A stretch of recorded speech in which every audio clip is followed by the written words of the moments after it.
So, you're probably wondering how I got here. So, let me tell you a story filled with highs and lows and heart-wrenching story. Hear me out and sit back, relax, and enjoy. Welcome to Undertale.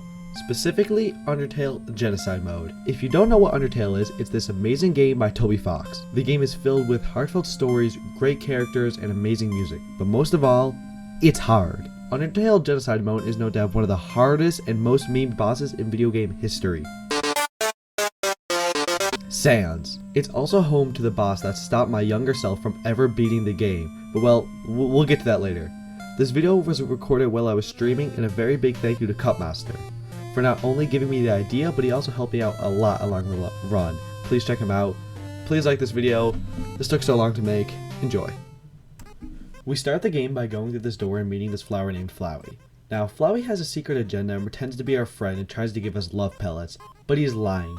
And when we get hit by them, we almost die. The real way love is gained is by killing monsters, which we will be doing a lot in this playthrough, as it is a genocide run after all. But eventually, after Flowey nearly kills us, we do get saved by this woman named Toriel, who offers to take us in and show us around the ruins to keep us safe. The ruins is the starting area of the game, also used as the tutorial. And these yellow stars that you're going to see, these are save points. They are seen multiple times throughout the game. The ruins also has a couple of puzzles inside of it, but Toriel is nice enough to guide us through a couple, and the ones that she doesn't, they have clearly marked instructions to tell us how to get through it, just to make it a little bit easier on us. Eventually, Toriel will bring us to this room with a dummy where she wants us to practice mercy and spare the dummy, but since it's a genocide run, we just kill it and move on. She's a bit disappointed in us, but it's okay. As we continue to move on, we'll eventually run into Frogget, who is the first enemy of the entire game. In the ruins, there's about 10 or so enemies that we need to kill in order to progress the genocide story. After the spiked floor puzzle, Toriel just runs away from us and we need to catch up to her. When we catch up to her, we find her hiding behind a pole. She also gives us the cell phone, which really isn't that useful in that playthrough, but it's nice to have, and we made it to our next checkpoint. After we save, we head up to the gumball machine where we can take 3 gumballs until the machine breaks. Heading down from there, we get our second encounter and stay in this area to grind up a few more enemies. In the next room, we find another puzzle where we fall through the floor, but we get out really easy just by walking to the other side. After we enter this rock room where Toriel calls us asking if we like butterscotch or cinnamon pie, we fast forward through her dialogue because it doesn't really matter too much. We find another save point, taking note that we are now level 3 and run into the best monster, Napstablook. Now, this is a depressed ghost, but he is also the coolest guy ever, who doesn't really feel up to attacking right now. Once we get him weak, he tells us you can't kill a ghost and he just feels bad. He left, but not before taking 1 experience point. In this room, there is a line of Froggets, but we can't attack any of them, so we just keep going. After falling down a hole, flicking a switch, we go down a different hole to get our first armor piece. Faded Ribbon. It's not very good, but it's something, and it's a little bit of extra defense. We get through more puzzles till we see Toriel again and get a save point. Now at this point, if we haven't killed enough monsters, we will have to restart the game. So I was praying that we had enough to defeat it. Once we wake up to a piece of pie next to our bed, which we take, and it becomes one of the most important items in the game, but we'll get to that later. We try to get to the basement, but Toriel drags us out of there, and then we talk to her until she eventually runs away. We go to the basement, finding where she ran off to, and she gives us a speech about how it's dangerous, and that the only way we can leave is that if we beat her. And if we don't one-shot her right here, we will know that we didn't kill enough monsters to progress the genocide story, and we'll have to reset the game. We didn't one-shot her. So after a quick reset, we no joke needed to kill 1 more monster until we one-shot her, and then we finally left the ruins and the tutorial is complete. I'll miss you, tutorial. Your dialogue for you? I've seen it before. I've done genocide before, but I've never gotten past Undyne in genocide. We leave the room, run into Flowery, where he says something interesting to say the least, but we ignore him and just head through the big old door. This door brings us to the snow area of the game. As we walk through this woods, we run into a suspicious bridge where we meet a suspicious character. Sans. It's time. Just kidding, that comes way later in the run, we'll get to that. Right now, he introduces himself, acts all friendly, and talks about his brother Papyrus. He tells us about his brother, who isn't very good with traps or puzzles. He tells us about how this weird gate that's over the bridge is supposed to be a human-proof wall to stop us from getting through. We keep walking where we run into a suspiciously shaped lamp, but we don't go over to it. Let's stop for a second. I need to discuss a very important factor of the game. Undertale is meant to be played with a pacifist run. That means sparing every single enemy that you can. This causes the enemies to turn into our friends, and they'll do things for us as we do things for them. In the genocide run, it's not like that. We are more of an evil character. Obviously, killing enemies in our path is the main goal, but we also don't listen to anyone. Our character can seem saucy and rude and just plain evil at a lot of points in the game with their actions. It's very different compared to pacifist mode. For example, in pacifist mode, when Sans asks you to hide behind that lamp, you go do it. You go hide behind the lamp, and you end up eavesdropping on him and Papyrus talking, and in return for you listening to Sans, he throws Papyrus off your scent and says you ran a different direction. I think it's a very cool thing that the developer included. I'll be sure to point out the differences as they become more relevant. Now, back to the video. We continue walking through the snowland and run into a save point. 16 left. That's what the save point tells us. Now that we are in genocide mode, the game doesn't give us any encouragement, funny jokes, none of that. From save points, we get a sad fact that there are 16 more monsters that we need to take from this world before we can continue with any major portions of the game. We take out a few monsters and eventually get bored of waiting in the same area to find monsters, so we move on to keep running into Sans and his brother Papyrus. Every time we see them, they have a trap or puzzle laid out for us that never seems to work just quite right. We get to this big rope bridge where Papyrus pulls out his biggest trap yet, the one that will surely kill us, but he doesn't activate it. He feels defeated by us not doing his puzzles or traps, or giving into his game. At the end of the day, he's just a skeleton that wants to impress his boss by showing her that he is clever, showing her that he can make traps and puzzles that can stop humans right in their tracks. But he can't. We don't give him the satisfaction of that. He leaves broken, defeated, and let us enter the town of Snowdin. When we enter the town of Snowdin, we start to check the shops and other buildings. But there's no one there. There's no one anywhere. We check the bar, the library, the inn, the stores, nothing. It seems word of your evil intent has spread to the city and everyone has ran away. We end up stealing from the store with no remorse, and as we explore more of the city, we see a yellow dinosaur-looking kid. We don't stop to talk to him, but we take note how when everyone runs away, that kid stayed behind.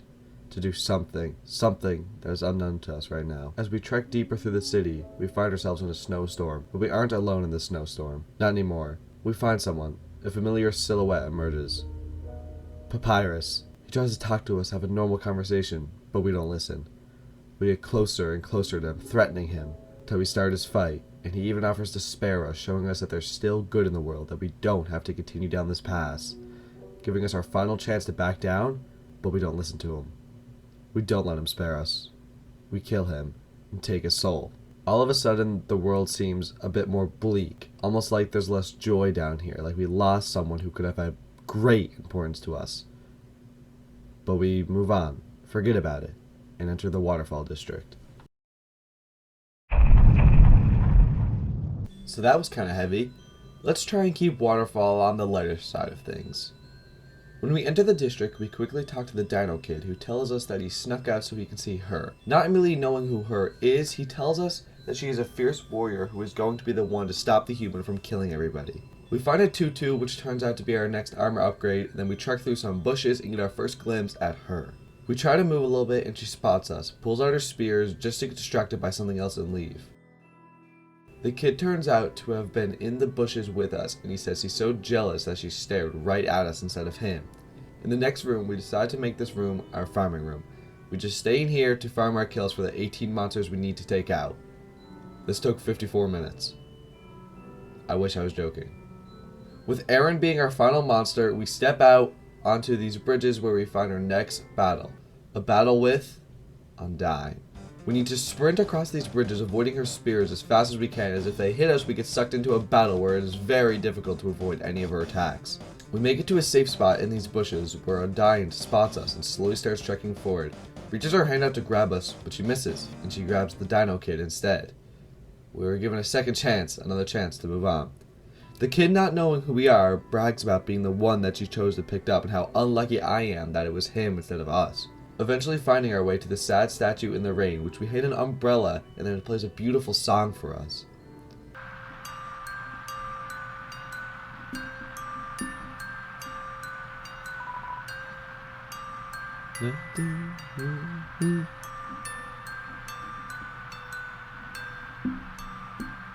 And it gives us the thought that maybe there's still good in this world after all.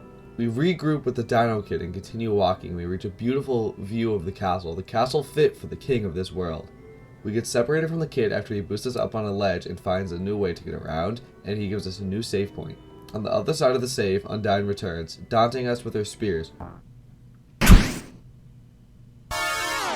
We run away avoiding spears as well as we ever have before, till we get to our finish line. Then we face her, head to head with Undyne. And she just cuts the bridge, thinking that it was that easy to take us out. Wow, what a flashbang. We wake up. We wake up on a bed of yellow roses in the middle of the junkyard. Exploring the place, we run into the dummy, who turns out to be a friend of the one that we killed at the start of the game. Instead of taking out his anger on us, he falls in love with us in a way. He gets affectionate with us. He's almost proud of us being able to kill, that he's not alone in the genocide world. We kill him. Moving forward, we find a vendor, a turtle who isn't afraid of us, and we even end up buying some stuff from him, and listen to his nice anecdotes. Following the path, we find a hidden trail, only visible when activated with these mushrooms. We get through the puzzle, and in the next room, we find a single echo flower with an interesting message on it. Undyne. She tells us the story of how 7 human souls is all this world needs to shatter the barrier from the underground to the surface, and for the monsters to invade the above world and take back what's rightfully theirs. She charges at us until we get saved by the monster kid. He gets dragged away by Undyne, and we take a new path until we meet them again. Then, when we meet again, the kid charges to us, telling us that he knows we are the evil human, but he tries to stay friends with us and even reason with us. But we threaten him and even try to kill him. It's the hardest decision of the whole game, but we have to do it to continue to move forward. So we do it. But Undyne takes the blow and gives us a speech about how she feels like she's being pulled apart, but her determination just won't let her go this easy. We enter the fight of Undyne, the Undying. Whoa! Hold on. This is the first actual boss fight of the game. The first enemy to actually stop us and not just get one-shot by our blows. We need to talk about how these boss fights work. The fights are similar to all the other fights in the game, but there's a couple of key differences which we're going to explain. As you can see in the background right now, there's something different happening. Something wrong with our heart. It's not red, it's not broken. It's actually green. So why is that? Well, here's why. The game uses multiple different colored hearts to tell the player how their heart is going to react to attacks and the movements of the player. In this playthrough, there are 3 specific types of hearts to watch out for. The red heart, which you have seen before and has a full range of motion. The green heart, which can't move, but it has a shield around it that you can move. Basically, when Undyne sends out her missile attacks, we have to move the shield to block each of the missiles to stop ourselves from taking damage. It actually ends up being a really cool mechanic and a way to change up each of the boss fights to make them not feel repetitive at all. Speaking of the missiles, Undyne sends out 3 kind of types of missiles. The first one is the regular white missiles, which you'll see charging at you. Pretty normal, they're each going to pick a direction and come at you. The second type is the red missiles. Now, the red missiles are technically the same as the white one, but they're used to indicate which missile comes next, but it's not always accurate. They will fake you out sometimes on the red missile to try and keep you on your toes a little bit. The third type of missile is the yellow missile. Now, the yellow missile works different to the 2 previous ones because the yellow missile likes to change its mind. It comes at you at its whatever speed, and let's say it's coming at you from the right side, at the last second it's going to switch to the left side.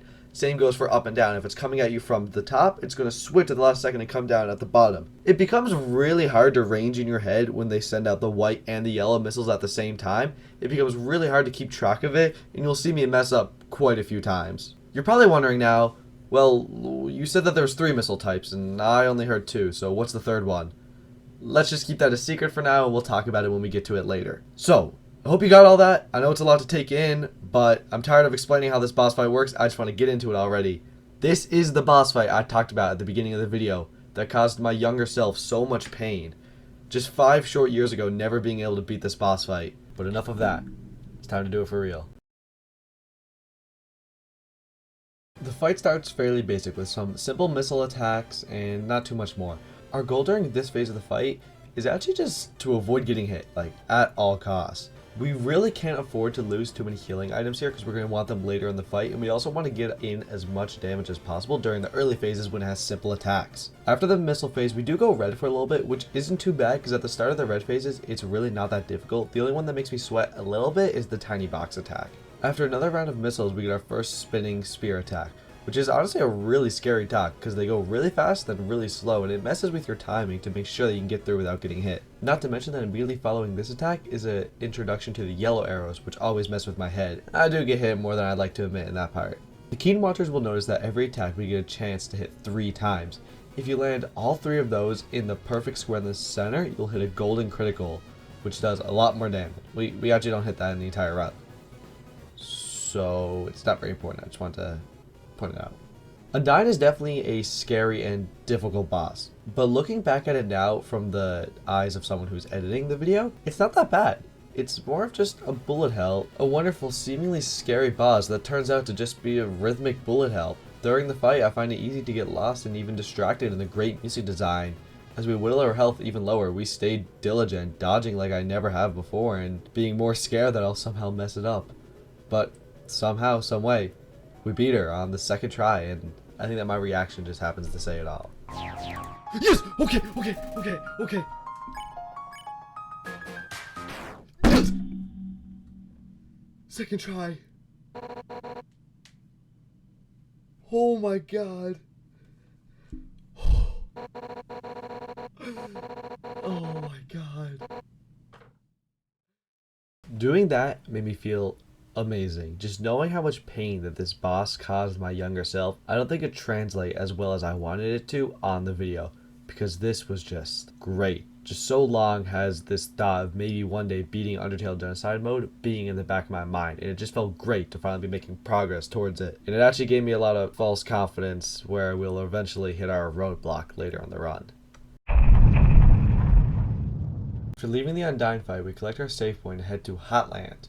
Hotland is the home to the most enemies we've needed to fight in an area, being 40, which is a monstrous number considering the last one was around 18 or 20. We enter this laboratory where we meet Mettaton, who calls us ugly and then tells us that other people are being escorted away to safety. We look around the lab a little bit to find a pack of instant noodles in one of the fridges. Why is this a useful grab? Well, it's the second best healing item in the entire game, giving you 90 HP. We leave the lab and run into a conveyor belt with our first enemy on it. After the conveyor belts, we get to this puzzle of sorts where we stand on steam vents and get launched to a new area with a new vent, and we use those to travel around. We find the burnt pen, which becomes our new weapon, and it happens to be very strong. Not only with good damage output, but also the fact that every healing item now heals 4 more health than they once did. We eventually reach a mini-boss in the form of these 2 knights guarding the path. We end up one-shotting both of the knights, giving us a taste of just how powerful we've truly become since the start of our journey. Then I left to go get a sweat. Just kind of silly.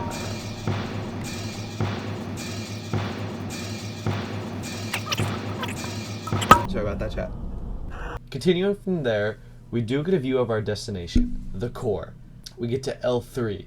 Once we go up the elevator, we are given another event puzzle, which we get through easily, and find ourselves at the spider entrance. Walking through this area, we are giving whispers from the spiders till we eventually get stuck in their webs. Once we get stuck, we meet Muffet, the spider queen. This is actually our next boss, but we don't need to have defeated our 40 enemies before fighting her, so it's not a big deal. We end up taking her out in one blow, just as everyone else. We see one of her loyal spider servants leave a flower on where she died. Makes us think, what are we really doing here?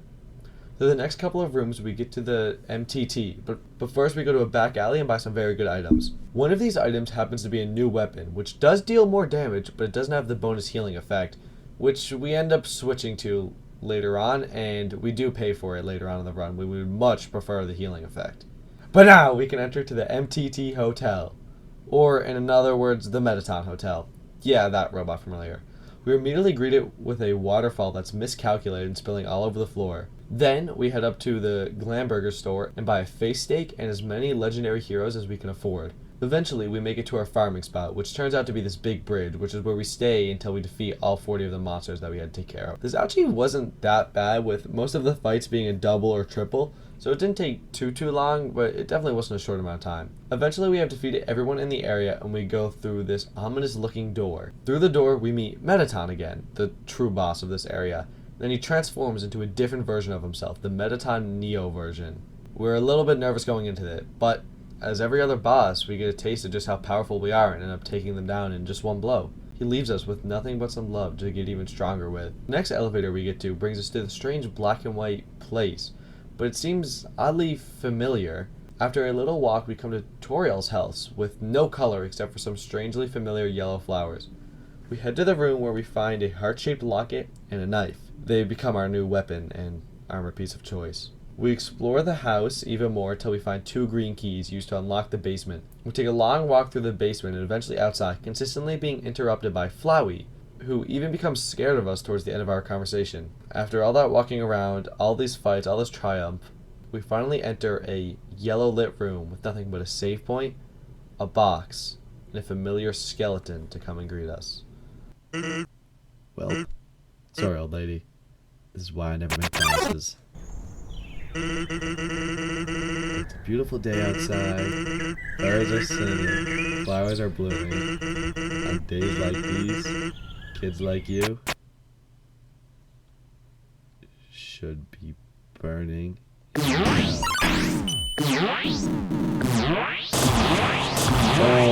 yes. Oh, it's wondering why people never use their strongest attack first. Yes! Okay, so at last, we made it to Sans. Now it's time to tell you about how Sans works as a boss. One thing you'll immediately notice is that her heart is blue. This is the 3rd heart that I hinted to back in the Undyne fight. This heart can move left and right like normal, but when it moves on the vertical axis, like up and down, it doesn't defy gravity like the red heart does. Going up actually acts as more of a jump when you just fall back down after reaching the apex of the jump. Another thing you may notice is the moving blue lines. Whenever blue lines come at you on the screen, you have to just stop moving and let them pass right through. You will only take damage if you're moving when they hit you. Sans is also a very different boss in the fact that he doesn't have a health bar. You may notice whenever I go to hit him, he just moves out of the way and acts like nothing happened. It may seem like I'm not doing any damage to him. Every time I do that, it progresses the boss fight a little bit. It's basically just a invisible health bar, so you never know how close you are. During the Sans boss fight, you also don't have invincibility frames. So basically, when I get hit by an attack, there's no couple of seconds where I can move out of the way to avoid the attack. I just continuously keep on taking damage. So staying inside of any of his beam attacks by accident will fully melt my health bar. Sans attacks only deal 1 damage to me, but it leaves us with a poison effect, where it basically just slowly ticks down our health bar. So if we get stuck in one of his attacks and it brings our health bar from 92 to 1, it will only slowly tick down instead of just straight up jumping to 1 HP. This can be seen in one of 2 ways. You can wait for the health bar to fully tick down and then heal, or you can do another attack really quickly to use some of the extra health that you have carried over before it all ticks away. Sans uses the same attacks in the same order, so the boss can become a little easier if you work out a routine of sorts. Once you try and attack Sans enough, it will give you a speed to try to spare you. Obviously, we don't take the spare and try to attack him again. When we do this, he starts what I like to call glitch attacks. Now, glitch attacks are kind of hard to explain, but they are in the background. But what it basically is it's just a bunch of mini attacks all mashed together that you have to avoid. And they're not only seen in this instance, they keep on recurring throughout the boss fight after this moment. After this, Sans will add a bone bouncing in and out of the rectangle that we have to move around in. This hovers around the top left to stop us from attacking him sometimes, or stop us from getting off a healing item. Because if we hit that, it counts as hitting one of his regular attacks and will deal damage to us, and it does end up killing me a couple of times. He eventually adds a bunch of bones to the bottom of the screen, which we need to look out for whenever we try to use our attack, act, or item buttons towards the end of his boss fight. At the end of his boss fight, he starts to talk about this super attack that he has, and he's charging it up. This is his final attack, so if you're able to avoid all of it, that is how you beat him. But let's not get ahead of ourselves. This boss is crazy difficult. It took me over 2 hours of just straight attempts, and I want to show that to you so it doesn't feel wasted. Here is mostly every single time I died to Sans and some other moments I thought you'd like to see. And if you don't care about any of that, just skip to this time. The pie right away.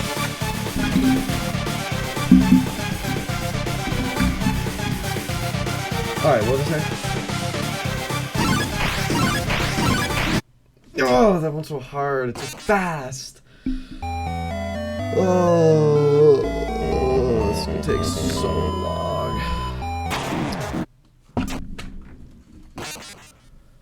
Oh.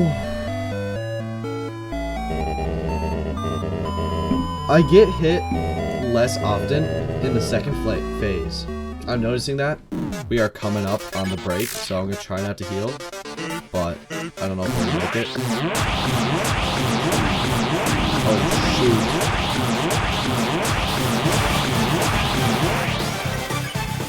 Steak. We need steak there. Oh, that's so... I wish I healed. Yeah. I know, guys. No way. We need another attempt. Another attempt. Oh. I cycled.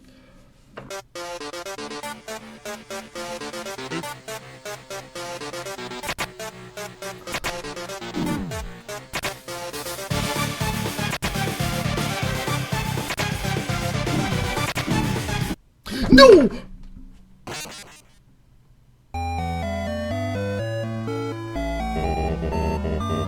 No! We can do this. That was one more move till we get to the last attack. No! Get... Well done.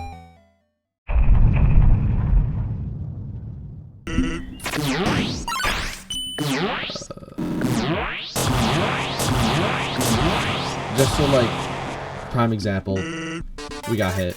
I can just immediately use a hero and then don't have to worry about accidentally hitting the pie. And I can force myself to save the pie for later. Stop. And I wait till like tomorrow or something. I'm gonna lose my edge, you know what I mean?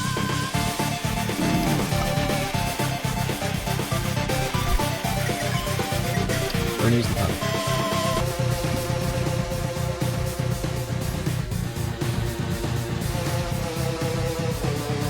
Okay, not bad at all. I can't complain about that. Maybe if I still had the pie, but it's my own fault. I could have kept the pie, but I would have lost another, probably a snowball. Or, yeah, a snowball.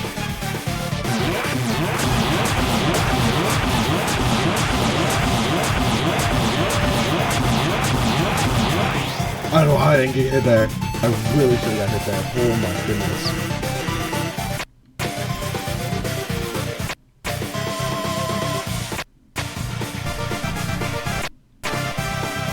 No hit long attack?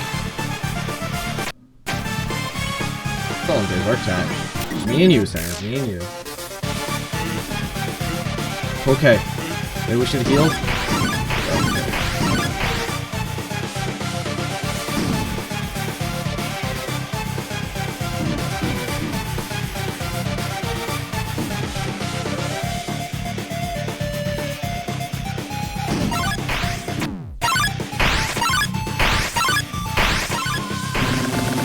Oh my god! Yes! Please! Do! Chat! 1 HP! 1 HP! Please be it! That's it!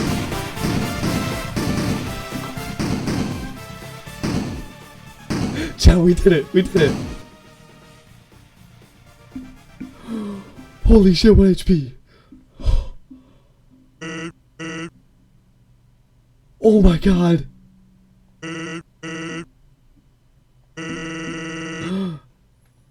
What?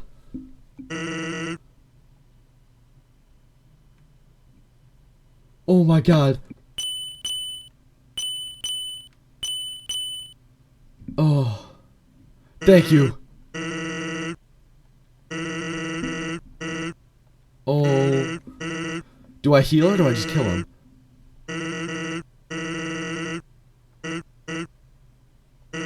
Oh.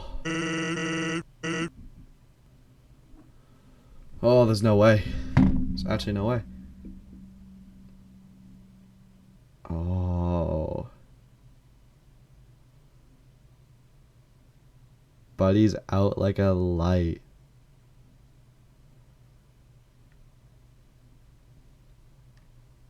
Sans me, buddy. It's been real. Oh. It's been real.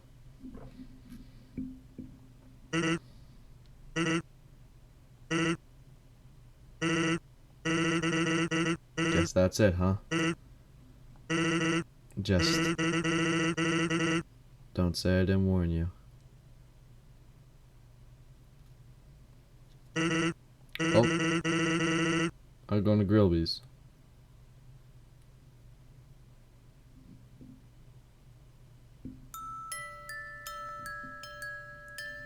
that was it. Defeating Sans. That's how we bet Undertale Genocide mode. From the lows and highs, this was just so much fun. Thank you for watching. Thank you. This took forever. Bye.